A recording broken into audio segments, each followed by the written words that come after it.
negara yang berdaulat, petanilah yang menentukan harga komoditasnya. Di negara yang tidak berdaulat, regulator yang menentukan harganya. Selama pemerintah dalam tanda petik tidak paham fungsinya terhadap produksi, maka yang terjadi petani terjajah. Di negara yang berdaulat, rakyat yang berdaulat ya, bukan pemerintah atau penguasanya, maka petani yang menentukan atau sisi hulu yang menentukan harga komoditas. Bahkan bukan market atau hilir yang menentukan harga. Bertemunya hulu dan hilir ini mekanismenya saling butuh dan saling percaya. Di kondisi seperti ini pemerintah kerjanya apa? Hampir tidak ada. Lalu kalau masalah hilir terlalu kuat atau bacanya ada mafia muncul, itulah tugas pemerintah untuk turun tangan. Itu kalau pemerintahnya peduli dan paham dengan dunia pertanian. Jadi selama penguasa dan pejabat turun tangan mengatur pasar, mengatur produksi, pasti karena dalam tanda petik ada mafia yang memainkan pejabat dan memainkan pasar. Sudah 7 presiden, regulatornya coba atur, bahkan impor digedein.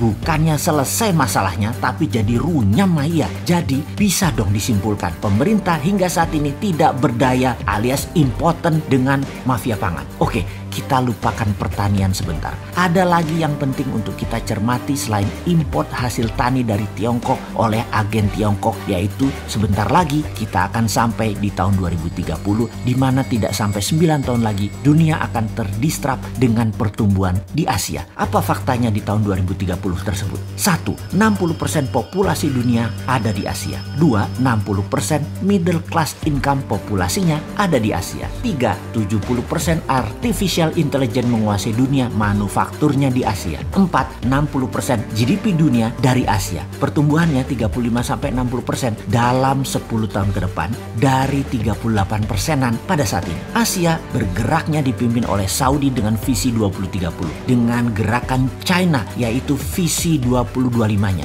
India dengan visi 2025-nya, Singapura, Vietnam, Thailand, Korea Selatan dengan visi 5 dan 6G-nya, Jepang dengan blockchain-nya, yang semua diset sejak 10 atau 20 tahun yang lalu. Indonesia mau bermain di mana? Masih sebagai negara importir kah? Atau masih jadi negara korban produksi negara lain kah? Atau mau jadi pemain global dengan mulai berproduksi? Sampai saat ini selama 6 tahun terakhir kita akhirnya nyender ke Tiongkok. Dan entah berapa lama lagi Tiongkok itu berkuasa. Kalau masih dia lagi berkuasa, karena parlemennya dikuasai bisa tambah 5 tahun lagi Tiongkok berkuasa sampai 3 periode, ya kira-kira 2029 lah Tiongkok masih berkuasa. Sedap banget berkuasa itu emang. Kuku tajam mereka menancap dalam. Semua ini menjadikan era baru. Indonesia merupakan kuasi teritori Tiongkok menjadi seakan-akan abadi. Seperti niat mereka tahun 1949 Tiongkok itu coba masuk tapi gagal dengan PKI-nya. Lalu tahun 65 coba masuk lagi dengan Partai Komunis, gagal lagi. Namun alhamdulillah sekarang mereka berhasil akhirnya dapat juga tuh Indonesia oleh Tiongkok. Selamat buat Tiongkok yang akhirnya dapat Indonesia, dan selamat kepada mereka yang memilih untuk Indonesia tetap di bawah Tiongkok ekonominya. Di sisi lain, ya ada agen IMF yang menjerat tangan kedaulatan atau yang berdaulat menjadi terpasung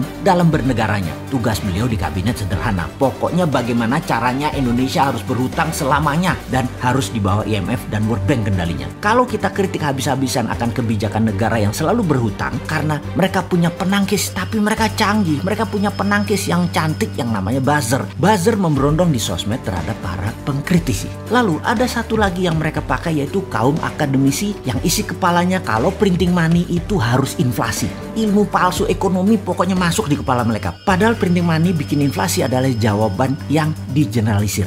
Nggak benar. Untuk itu, kepada mereka yang pinter itu, coba kita tanyakan pertanyaan sederhana ke mereka yang mengatakan printing money bakal inflasi. Pertanyaan begini, kalau hutang ke IMF atau negara lain syaratnya adalah kita punya jaminan atau kolateral. Apa kolateralnya? Terserah yang punya uang. Kalau Tiongkok minta sovereign garanti, yaitu sumber daya alam Indonesia. Kalau IMF, ya potensi kita untuk mengembalikan dolarnya harus kecil sekali. Sekali lagi, semakin kecil potensi mengendalikan pinjaman, Amerika tuh suka banget karena mau mencaplok negaranya. Jadi ngutang itu dikasih bukan karena negara kita pinter, semakin goblok semakin dikasih agar takluk di bawah hutang. Lalu kita yang tanya pakai akal sehat, pakai nurani bersih, kalau kolateral tadi buat jaminan pinjem utang tadi ya, kita pakai buat printing money rupiah itu bisa nggak? Nah lu pusing-pusing dalam menjawabnya. Jadi solusi bernegara tanpa hutang dan tanpa uang Tiongkok sebenarnya sudah ada. Namun pejabat satu agen hutang ke IMF, pejabat satunya agen Tiongkok. Kasihan seseorang yang di tengahnya karena modal beliau hanya ilmu dengar dari ilmu katanya.